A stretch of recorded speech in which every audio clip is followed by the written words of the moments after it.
Assalamualaikum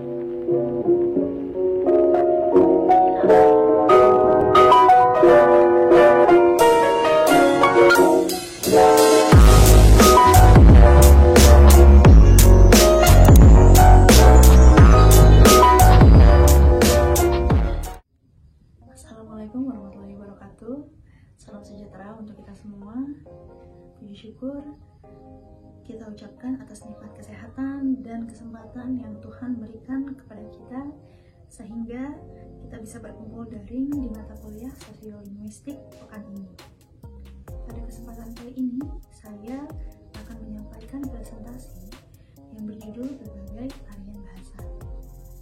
Sebelumnya saya selaku perwakilan kelompok juga ingin mengucapkan terima kasih kepada Ibu Endang selaku dosen pengampu dari mata kuliah sosiolinguistik. Terima kasih sudah memberikan kesempatan kepada kelompok kami untuk tampil menjabarkan presentasi ini. Dan sebelum memulai kepada materi, izinkan saya memperkenalkan anggota kelompok saya. Saya sendiri, Zakia Aziza, lalu ada Salsabila Ardi, Yolanda Amelia, Nurainisa Ada, Pungki, dan Sasmita. Sebelum kita masuk pembahasan, perkenalkan terlebih dahulu saya Pungki Diantiani yang akan menyampaikan materi pertama. Nah, materi kelompok kami ini meliputi variasi bahasa, diantaranya ada 2, yaitu konsep variasi dan ragam variasi. Ragam variasi ini berdasarkan 1 penutur, 2 pemakaian, 3 keformalan, dan 4 sarana. Oke, kita masuk ke pembahasan yang pertama, yaitu konsep variasi bahasa. Menurut Kamus Besar Bahasa Indonesia, variasi itu artinya bentuk atau rupa lain yang berbeda. Jadi variasi ini bisa diartikan sebagai keberagaman. Lalu bahasa adalah salah satu alat bantu untuk berinteraksi dengan manusia atau antar manusia ya. Jadi bisa dirangkai seperti ini. Manusia itu merupakan makhluk hidup yang diciptakan untuk berhubungan dengan orang lain. Nah, dari berhubungan dengan orang lain itulah terjadilah proses interaksi. Nah, proses interaksi tentunya memerlukan alat bantu. Nah, alat bantunya berupa apa? Alat bantunya berupa bahasa. Nah, atas dasar hal tersebutlah muncullah yang dinamakan dengan variasi bahasa. Jadi, variasi bahasa itu muncul karena proses interaksi sosial dari para pelaku bahasa yang beragam. Nah, menurut Pujo Sudarmo dalam Suito, ia mengatakan bahwa variasi bahasa adalah bentuk-bentuk bagian atau varian dalam bahasa yang masing-masing memiliki pola yang menyerupai pola umum bahasa induknya. Nah, di sini bahasa induknya itu yang kayak gimana sih maksudnya? Nah, bahasa induk itu kan satu dari kelompok bahasa yang berkerabat yang menurunkan bahasa lain. Contohnya seperti ini, bahasa Indonesia itu adalah salah satu dari banyaknya variasi bahasa Melayu. Nah, jadi kenapa bahasa Indonesia itu hampir mirip dengan bahasa Malaysia? Karena mereka masih satu rumpun, yaitu rumpun Melayu, masih dalam satu variasi bahasa Melayu, seperti itu. Selanjutnya saya Sasmita akan melanjutkan pembahasan dari rekan saya, yaitu mengenai variasi bahasa berdasarkan penuturnya dan variasi bahasa berdasarkan pemakainya. Variasi bahasa berdasarkan penuturnya yang pertama itu adalah idiolek. Idiolek yaitu merupakan variasi bahasa yang bersifat perseorangan, yang dimana menurut konsep idiolek di sini setiap orang itu mempunyai variasi bahasanya atau idioleknya masing-masing. Jadi variasi idiolek ini berkaitan erat dengan warna suara. Warna suara itu seperti apa? Seperti pilihan kata, gaya bahasa, susunan kalimat, dan sebagainya. Jadi melalui warna suara yang khas yang dimiliki oleh seseorang ini, apabila kita telah mengenal seseorang itu dengan baik, maka meskipun kita tidak berbicara secara langsung atau tatap muka seperti itu, dengan ciri khas suaranya kita sudah mengenal orang tersebut. Oh, ini si A, ini si B, seperti itu. Contoh lainnya seperti apa? Misalnya kata-kata sesuatu atau maju mundur cantik yang diutarakan oleh Syahrini. Nah, kita sudah mengenal beliau dari kata-katanya tersebut. Nah, beliau di sini mempunyai ciri khas dengan kata-kata yang ia lontarkan. Pembahasan kedua yaitu dialek, yaitu merupakan variasi kelompok bahasa dari kelompok yang jumlahnya relatif yang berada pada suatu tempat, wilayah, atau area tertentu. Karena dialek ini didasarkan pada wilayah atau area tempat tinggal penutur, maka dialek ini juga lazim disebut dengan dialek area, dialek regional, atau dialek geografis. Dan nanti saya akan membahas mengenai jenis-jenis dari dialek ini juga. Para penutur dalam suatu dialek ini, meskipun mereka mempunyai ideoleknya masing-masing, memiliki ciri khas atau kesamaan ciri yang menandai bahwa mereka itu berada pada suatu dialek yang berbeda dengan kelompok penutur lain yang berada dalam dialeknya sendiri, dengan ciri lain yang menandai dialeknya juga. Setiap dialek itu memiliki perbedaan. Dialek satu daerah berbeda dengan dialek daerah lainnya, meskipun rumpun bahasa yang digunakan itu adalah sama. Misalnya dialek bahasa Jawa Surakarta berbeda dengan bahasa Jawa yang ada di Jawa Timur, begitupun ragam bahasa lainnya. Menurut Pojo Sodarmo, jenis dialek itu dibedakan menjadi 3 macam, yaitu adalah dialek geografis, dialek sosial, dan dialek usia. Di sini dialeknya berbeda-beda fungsinya.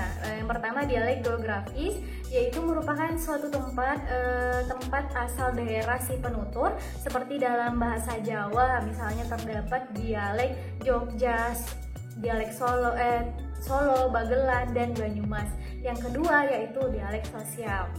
Dialek sosial ini adalah latar belakang tingkat sosial dari mana seorang penutur itu berasal. Dialek ini dibedakan menjadi dialek sosial tingkat tinggi, tingkat menengah, dan tingkat rendah. Bahasa yang digunakan juga dalam berkomunikasi pada setiap masing-masing tingkatan berbeda-beda satu dengan yang lainnya. Yang ketiga adalah dialek usia, yaitu merupakan varian bahasa yang ditandai oleh latar belakang umur penuturnya. Dengan demikian dapat dibedakan menjadi 3 macam dialek usia, yaitu dialek anak, dialek kaum muda, dan yang ketiga dialek kaum tua. Sebagai ciri penanda dialek usia yang paling menonjol itu adalah pemilihan kata-kata atau kosakata.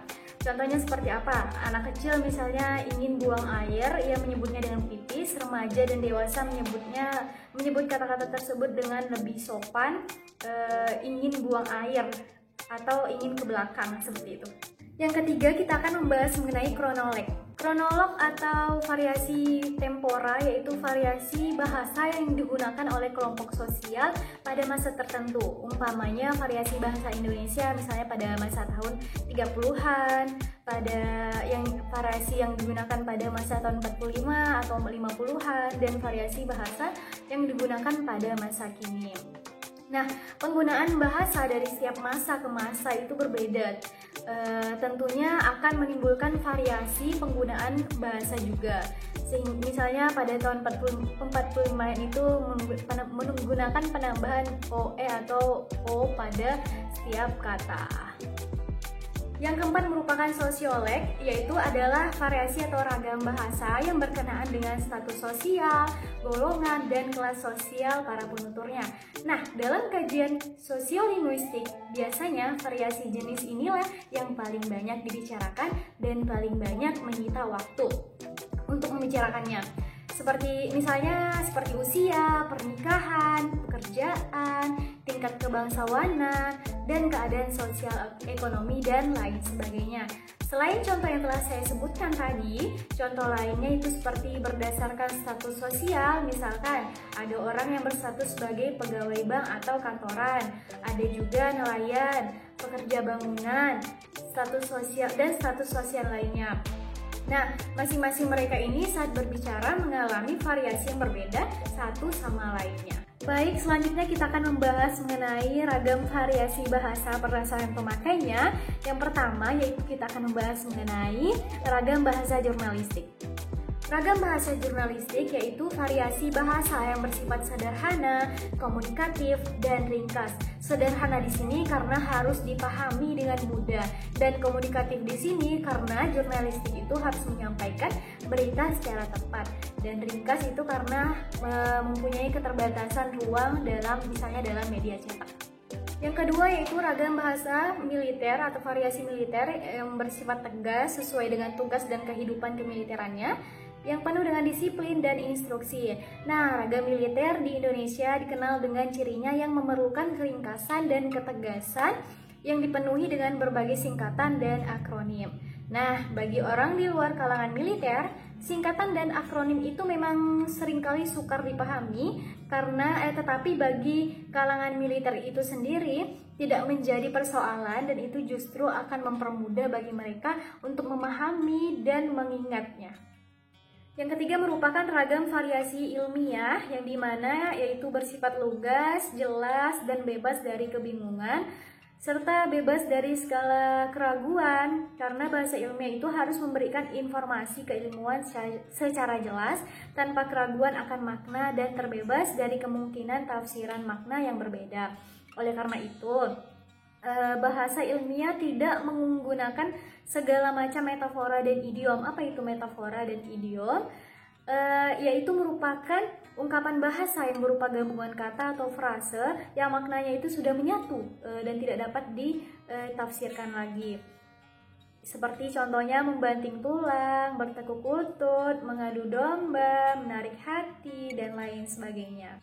Yang keempat merupakan ragam bahasa register, yaitu ragam bahasa yang berkaitan dengan masalah dialek. Kalau tadi dialek itu berkenaan dengan bahasa itu digunakan oleh siapa, di mana, dan kapan, maka register di sini berkenaan dengan masalah bahasa itu digunakan untuk keperluan apa atau kegiatan apa. Nah, register di sini adalah variasi bahasa yang digunakan yang disebabkan oleh adanya sifat-sifat khas keperluan pemakainya. Misalnya bahasa tulis, terdapat bahasa iklan, kalau misalnya lisan itu ada bahasa politik, dan lain sebagainya. Nah, itu dia pembahasan saya mengenai variasi bahasa berdasarkan penuturnya dan variasi bahasa berdasarkan pemakainya. Selanjutnya saya Nur Anissa Ada yang akan membahas materi ragam variasi berdasarkan keformalan. Menurut Martin Jones, gaya bahasa adalah ragam bahasa yang disebabkan adanya perbedaan situasi berbahasa atau perbedaan dalam hubungan antara pembicara dan pendengar. Berdasarkan tingkat keformalannya, Martin Jones membedakan variasi bahasa dalam 5 bentuk, yaitu ragam beku, ragam resmi, ragam usaha, ragam santai, dan yang terakhir ada ragam akrab. Mari kita sama-sama membahas satu persatu variasi bahasa yang terdiri dalam 5 bentuk tersebut. Yang pertama ada ragam beku atau frozen. Ragam ini merupakan variasi bahasa yang paling formal dan digunakan dalam situasi-situasi khidmat dan upacara-upacara resmi seperti upacara kenegaraan, khutbah di masjid, tata cara pengambilan sumpah, kitab, undang-undang, akta notaris, dan surat keputusan. Variasi ini disebut ragam beku karena pola dan kaidahnya sudah ditetapkan secara mantap dan tidak boleh diubah. Dalam bentuk tertulis, ragam ini dapat kita temui pada dokumen-dokumen sejarah, undang-undang dasar, akta notaris, naskah perjanjian jual beli, dan surat sewa menyewa. Lalu yang kedua ada ragam resmi atau formal. Variasi ini biasanya digunakan dalam pidato-pidato kenegaraan, rapat-rapat dinas, surat menyurat dinas, ceramah keagamaan, buku-buku pembelajaran, makalah, karya ilmiah, dan sebagainya. Pola dan kaidah bahasa resmi sudah ditetapkan secara standar dan mantap. Contoh variasi resmi dalam pembicaraan misalnya dalam acara peminangan, kuliah, lalu ada pembicaraan ketika mahasiswa menemui dosennya.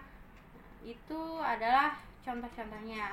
Lalu yang membedakan contoh formal dan contoh santainya, yang saya akan mencontohkan yang formal. Formal itu misalkan ingkang kula urmati, itu biasanya terdapat pada pembukaan pidato. Kemudian contoh santainya ada kayak nuhun ya. Nah, biasanya mengucapkan terima kasih kepada teman sebaya yang sudah akrab. Jadi ada perbedaan antara bahasa resmi dan bahasa tidak resmi. Kemudian yang ketiga ada ragam usaha atau konsultatif. Variasi ini lazim digunakan dalam pembicaraan biasanya di sekolah, rapat-rapat, atau pembicaraan yang berorientasi pada hasil atau produksi. Jadi, dapat dikatakan bahwa ragam ini merupakan ragam yang paling operasional. Ragam ini tingkatannya berada antara ragam formal dan ragam santai, jadi di tengah-tengah. Lalu yang keempat ada ragam santai atau casual. Nah, ragam ini merupakan variasi yang biasa digunakan dalam situasi yang tidak resmi, seperti berbincang-bincang dengan keluarga ketika berlibur, berolahraga, berrekreasi, dan sebagainya. Pada ragam ini banyak digunakan untuk allegro atau ujaran yang dipendekkan. Unsur kata-kata pembentukannya baik secara morfologis maupun sintaksis banyak diwarnai dengan bahasa daerah. Lalu yang terakhir ada ragam akrab atau intim. Nah, variasi bahasa ini digunakan oleh penutur dan petutur yang memiliki hubungan sangat akrab dan dekat, seperti anggota keluarga ataupun sahabat karib. Nah, ragam ini ditandai dengan penggunaan bahasa yang tidak lengkap, pendek-pendek, dan artikulasinya tidak jelas. Pembicaraan ini terjadi antar partisipan yang sudah saling mengerti dan memiliki pengetahuan yang sama. Contohnya, nama panggilan kesayangan, Cin, Jeng, dan lain-lain. Secara gamblang, memanggilnya dikarenakan sangat akrab antara sahabat-sahabat. Yolanda Amelia, saya akan melanjutkan materi berikutnya, yaitu ragam bahasa dari segi media atau sarana. Yang pertama yaitu ragam lisan. Lisan merupakan bahasa yang digunakan oleh pemakai bahasa dalam berkomunikasi, seperti ragam lisan standar. Contohnya, orang berpidato atau memberi sambutan dalam situasi perkuliahan atau ceramah, dan ragam non-lisan standar, misalnya dalam percakapan antar teman, di pasar, atau dalam kesempatan non-formal lainnya. Yang kedua, ragam bahasa tulis. Ragam bahasa tulis dimanfaatkan menggunakan huruf sebagai unsur dasarnya. Hal ini berkaitan dengan tata cara penulisan atau ejaan, tata bahasa, dan kosakata. Kelengkapan tata bahasa seperti bentuk kata ataupun susunan kalimat, ketepatan pilihan kata, kebenaran penggunaan ejaan, dan penggunaan tanda baca dalam mengungkapkan. Jadi sekarang penjelasan lingua franca bersama saya Zakia. Lingua franca itu apa? Jadi PPT dijelaskan lingua franca adalah bahasa pemersatu. Kenapa bisa dikatakan bahasa pemersatu? Begini, lingua franca adalah alat komunikasi sementara untuk partisipan yang mempunyai bahasa ibu yang berbeda. Jadi, kalau misalkan penutur menggunakan bahasa Indonesia, lalu pendengar menggunakan bahasa lain, yaitu misal bahasa Inggris atau lainnya, atau bahasa daerah di Indonesia, itu terjadi perbedaan bahasa antara penutur dan pendengar. Gunanya dari lingua franca adalah menyatukan keduanya agar penutur dan pendengar paham satu sama lain. Pemilihan satu sistem linguistik menjadi lingua franca adalah berdasarkan adanya kesalahpahaman di antara sesama mereka. Jadi seperti yang saya katakan tadi, antara penutur dengan pendengar dan lawan bicaranya atau sebagainya saling paham, saling memahami apa yang dimaksud dari percakapan tersebut. Jadi seperti yang di minggu lalu, masalah dari sosiolinguistik itu adalah ketidaksamaan bahasa dalam obrolan sehari-hari ataupun yang lainnya. Jadi lingua franca adalah bahasa nomor satunya. Itu adalah solusi dari masalah-masalah sosiolinguistik yang ada di masyarakat. Atau lingua franca dalam contoh-contoh yang lain adalah semisal bahasa daerah yang ada di Indonesia. Ada bahasa Sunda, bahasa Jawa, Medan, dan lain sebagainya. Penutur menggunakan bahasa Sunda, pendengar menggunakan bahasa Jawa, itu tidak akan nyambung. Jadi lingua francanya adalah bahasa Indonesia, atau dalam bentuk global dengan bahasa Indonesia, penutur berbahasa, lalu pendengar menggunakan bahasa Arab mungkin. Maka lingua francanya adalah bahasa Inggris untuk saat ini. Kurang lebih seperti itu. Baik, setelah lingua franca ada jenis bahasa sesuai dengan sosiologisnya, yaitu terbagi menjadi 4. Ada bahasa memiliki standarisasi, lalu bahasa memiliki otonomi atau keotonomian, lalu bahasa memiliki historical. Lalu yang terakhir ada bahasa memiliki vitalitas atau keterpakaian.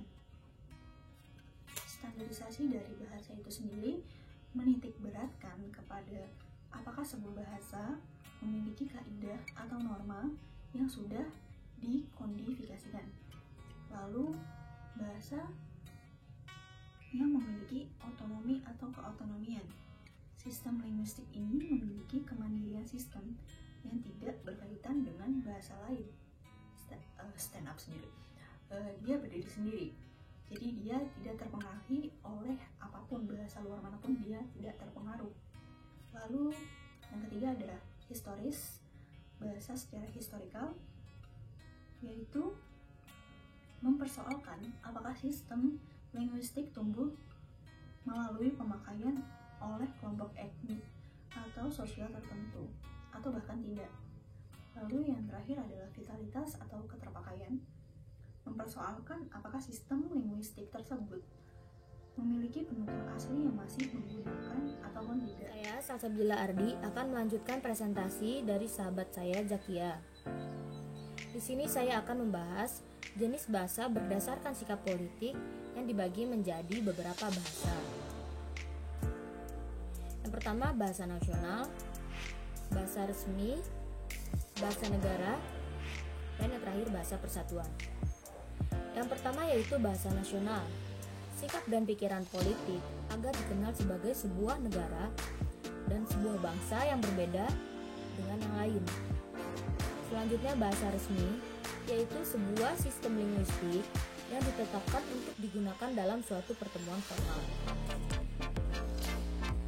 Bahasa negara itu sendiri adalah sebuah sistem linguistik resmi dalam undang-undang yang ditetapkan sebagai alat komunikasi resmi sebuah negara. Dan yang terakhir bahasa persatuan. Bahasa persatuan itu sendiri adalah bahasa untuk mempersatukan suatu bangsa tersebut. Selanjutnya yaitu jenis bahasa berdasarkan tahap pemerolehan. Berdasarkan tahap pemerolehannya, bahasa dapat dibedakan menjadi 4, yaitu bahasa ibu, bahasa pertama, bahasa kedua, dan bahasa asing. Bahasa ibu adalah bahasa yang disebut sebagai bahasa pertama, karena bahasa ibu itu yang pertama dipelajarinya. Jika anak mempelajari bahasa lainnya, maka bisa disebut bahasa kedua, dan begitu seterusnya. Di Indonesia, biasanya bahasa ibu mereka adalah bahasa daerahnya masing-masing. Sedangkan bahasa asing pasti menjadi bahasa kedua mereka. Karena bahasa asing merupakan bahasa yang tidak biasa digunakan oleh masyarakat yang mendiami wilayah tertentu. Jadi, itu dia pemaparan materi dari kelompok kami, kelompok 1. Lebihnya mohon maaf. Wassalamualaikum warahmatullahi wabarakatuh. So watch me bring the fire, set the night light. Shoes on, get up in the morning, cup of milk, let's rock and roll. Kink out, kick the drum, rolling on like a rock.